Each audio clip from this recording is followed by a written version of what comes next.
Okay, good morning, everybody. Welcome to Chassidus in the morning, 15 minutes. Heichaltzu, Kuntres Heichaltzu, up to Parak Chaf. Just a little bit of a discussion before we start. That this whole discussion that we're having about Havaya and Elikim, and Havaya and Elikim is really one.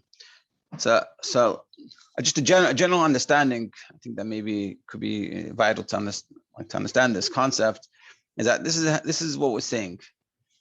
Essentially, there's Hashem, it's God, HaKadosh Baruch Hu, whatever word you want to use for it.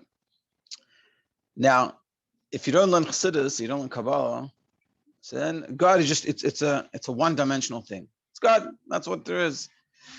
Whereas Chassidus brings out God is, so to speak, three-dimensional. There's different ways of God's expression, the way that God manifests, the way that God creates, the way that God is kind, the way God shows severity, things like this. And what? So if you don't learn Chassidus, I was reading the Making of Chassidim that the Rebbe wrote a letter to his daughter. It's a very beautiful book, translated in English. Rebbe wrote a letter to his daughter, explaining like the history of Chassidus. And so one of the Chassidim, he's talking about like Chassid Baal Shem Tov, and before he learned Chassidus, before he's davening, his achana for davening was, you'd say, he'd read in the front of shul, it says, Shavisi Hashem Nili Talmid, you should put Hashem in front of me always. And so he would say to himself, imagine I'm standing in front of a bull or an ox, a bison, a huge animal, how scared I would be. And I'd be petrified in standing in front of it. The only thing I'd think about was this animal. And he said, and my mind would be very focused on this animal and nothing else. Now, Hashem created all these animals. There's millions of these bisons and there's millions of white animals. So if I'm scared from the one animal, so how much more so I should be scared of Hashem that creates all the animals? Now, this is a very simplistic understanding of it. It is sort of not really an understanding of God. It's understanding the world and then sort of connecting it to God. Chassidus is showing us, is giving us the tools to talk about God, so to speak.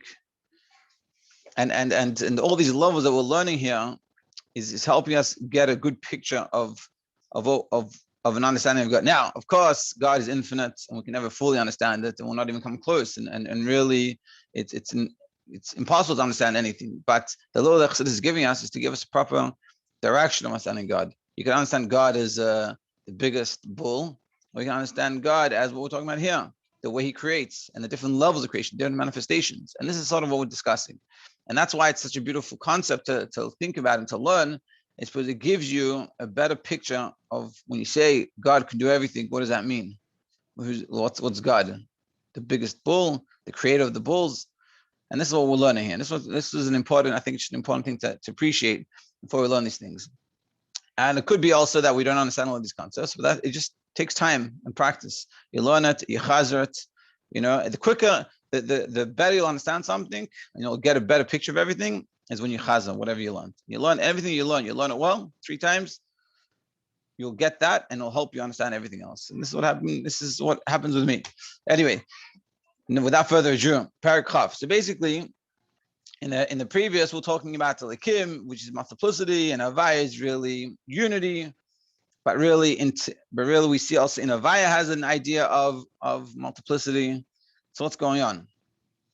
And so ultimately, we're going to say in this parak that as much as they both have Havaya and Elikim both have the same aspect of multiplicity, but the multiplicity of Havaya is a unity. It's a separateness, but it's bringing together. And this is what he's going to discuss. Yep, page 158. And this is the difference between Shem Havaya, the name that represents godliness as he expresses himself with Havaya, which you talked about, that it has all the distinctions yesterday, to Shem Elikim. The BMS Havaya Elikim Kol Echad, because in truth they're all one, as we explained in the class before, and really they go together. But how they one, if we see that they're very different styles. Shem Elikim Hu Ein Seif Mamish K'mo Shem Havaya. because Shem Elokim, before we said that they're the same thing because they both have this concept of separation. But now we're saying they're also the same because they both have the concept of Ein Sof Mamish, K'mo Shem Havayim. Therefore, the light of Elokim, being that it's a light of Ein Sof, an infinite light coming from God, so therefore it's the same style as Havayim. So seemingly we're saying the Havayim, which is how Hashem creates, Hashem is totally above, whereas Elokim Hashem is totally involved and separated. They're two different things. But what we're saying here is they're not two different things, but they both have an aspect of the other. Shem Elokim is an aspect of Ein Sof, just like Shem Havayim. Shem Havayim is an aspect of limitation, just like Shem Elokim. Ad Shegam Hanivroim Shemshavim Aidei Shem Elokim, till the creations that were created through the name Elokim, Hey Bechinas Tachas Achtus, all through unity. Before we were saying, and as we learn this, we keep on moving and adding a little more to this puzzle. So before we were learning, Havayim is unity and Elokim is separation. And Havayim also has a concept of separation with unity. But what he's saying is even Elokim, which seems to be separation, shows on separation and shows on unity. Yeah. And he says, like an example here, this shiur is Leil Nishmas Rebbe Yoel Khan. Yeah, the master of Chassidus. Without him, I don't know where we would be today. That's his neshama should have an aliyah. The unity that pervades, it says in bottom 158, the unity that pervades existence, despite the existence of multifaceted diversity, is reflected in the particles that lie at the very basis of our existence. Atoms. Atoms are made up of many distinct elements. Although atoms are made up of many particles, indeed, science is continuously discovering more and more subatomic particles. Nevertheless, all these elements are united as a single entity. So atoms are a very good example, because atoms, there's billions of atoms, all separate, the distinct things. A piece of wood, that is a very thick thing, but it has tons of atoms, all distinct entities, but they're all coming together, which is sort of like Shem Elokim, that it's together, but it's divided. It's divided, but together. A similar pattern is seen in all existence. For example, the human body, the ecological system within the world, and the harmonious movement of the planets and stars. In all these and other examples, we see many diverse elements coming together and forming a unified whole. And all these things, like our body's full of all these diverse different things, but they all come together as a whole. Ella, but the difference is the Shem Elokim megala b'chinas Heichaltzu shebehem. Shem Elokim is shining light on the Heichaltzu part of it, the distinction part of it.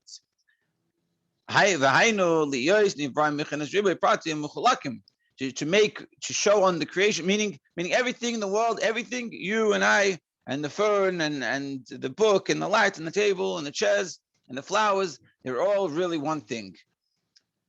It matters what you focus on. Shem Elokim focuses on the distinction part of it. How there's what makes us different. The be'emes, he says the fact that these created beings have individual features and characteristics is not a contradiction to God's oneness.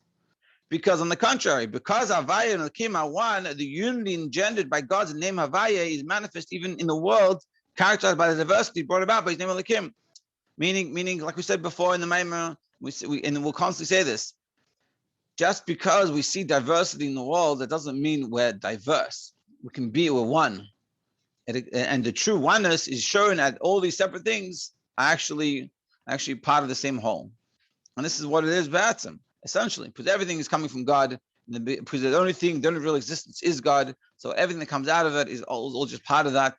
And so when we express, when there's differences in the world that you see, that you have to do things with different parts of you and different interactions, that it doesn't mean that it's separated. It might look that way, but we can show that there's unity in it. And because essentially that's what it is. But really, just revealing the many details, the many parts within Atzmos. Now, Atzmos is God's essence. Now, God's essence, of course, is one. But he's saying, in its essence, it has the ability to make these types of things, to make the separation and its differences. But essentially, what it is, it's God's essence. God's essence is one and singular.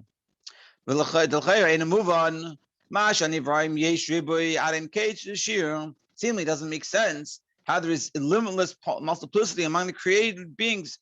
Defies comprehension. There's so many multiplicity amongst, and if everything's all godliness and all elikus and all not just godliness, but the essence of God, which is just God. So what's this, all these details? Since they're limited, there should be a limit to their number. When an entity is limited, having a defined form, it can be counted. Accordingly, there can be only a specific number of such entities. The number may indeed be great, but it can be calculated and measured. So you have a lot of something, but there's an amount. It could be billions, trillions, but it's still a number. It's still a specific amount. Whereas godliness is totally infinite. So how then can there be an infinite variety of distinctions between of distinct beings with no end or measure at all? Yeah, he's saying the possibility of so much. So he says in the footnote number 3, where Rebbe explains that the implication seems to be that there's an infinite number of defined entities in our physical world. This is conceptually impossible. There's an infinite number of defined entities. How could there be an infinite number of defined entities if we're working in a world of definition? It shouldn't be infinite. In an addition made there at a later date, the Rebbe explains that the intent is that God has the potential to create, and indeed is actually creating an infinite number of spiritual worlds that contain defined entities.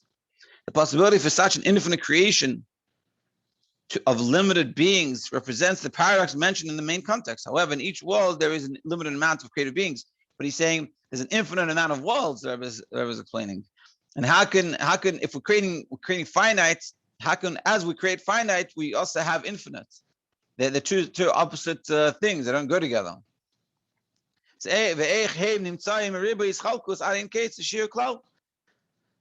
how can we have infinite together with finite? The explanation is like this: the Ein Sof, God's infinite light, because of its completeness, because of its perfectness, it has the ability of everything. So it can also have the ability of infinite. It has the ability of infinite and in the finite. So we have each world is a finite, but in that finite world, there's infinite amount of those worlds, those finite worlds, which is it's cool. It's a cool idea. So there's definition, there's worlds, there's world. Each world is a defined entity, but there's infinite amount of them, and all of them really can come together. You can't say they're all it's inappropriate to speak of the existence of any particular entities, qualities, or dimensions. Heaven forbid, even as they're united with each other. To speak of multiplicity and even that diverse elements exist in a state of unity with God's being would be a denial of God's fundamental oneness. How can we say in godliness there's all these divisions? It's God's oneness. God is singular. Yachid means singular, not one. If God is one, it means there's two. God is singular. So how can we say that there's all these finite divided, there's all these infinite different things? So but at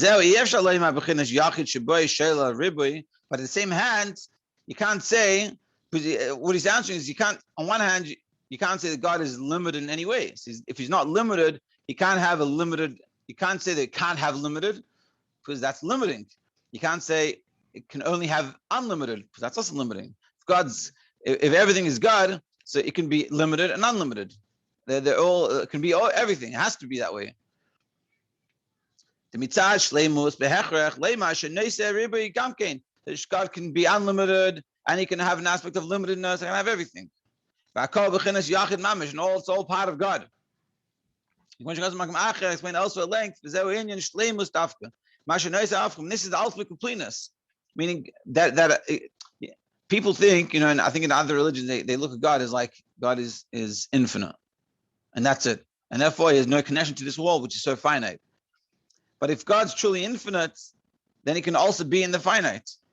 Now it's very hard for us to understand this. It's not one way.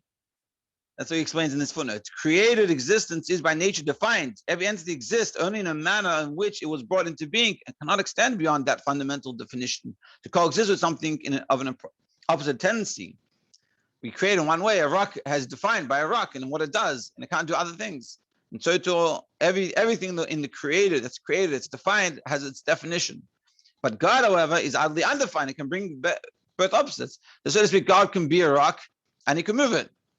He can make a rock that he can't move and he can move it. He can do everything because it's infinite. So it can be limited and non-limited. But by where it's within God, it's not opposites. Or really one thing. See, and he goes here, I'll finish off in this bracket. But we can't really understand this. Where we live in defined definitions. Yeah. And on this it says, if I would know him, I would be him. Meaning, if I could understand this properly, it's only God can understand this. If I could understand this, that means I'd be God. But as we've explained, it's logical, even though we can't understand it, but it is logical that if God is infinite, that means he can also be finite. He can be defined, it can be undefined. It has to be able to do all things. Do we truly understand it? We don't, because we're limited. We can't understand those things, but that's what it is. Yeah, very interesting. To be continued on Monday, maybe. Well, to be continued.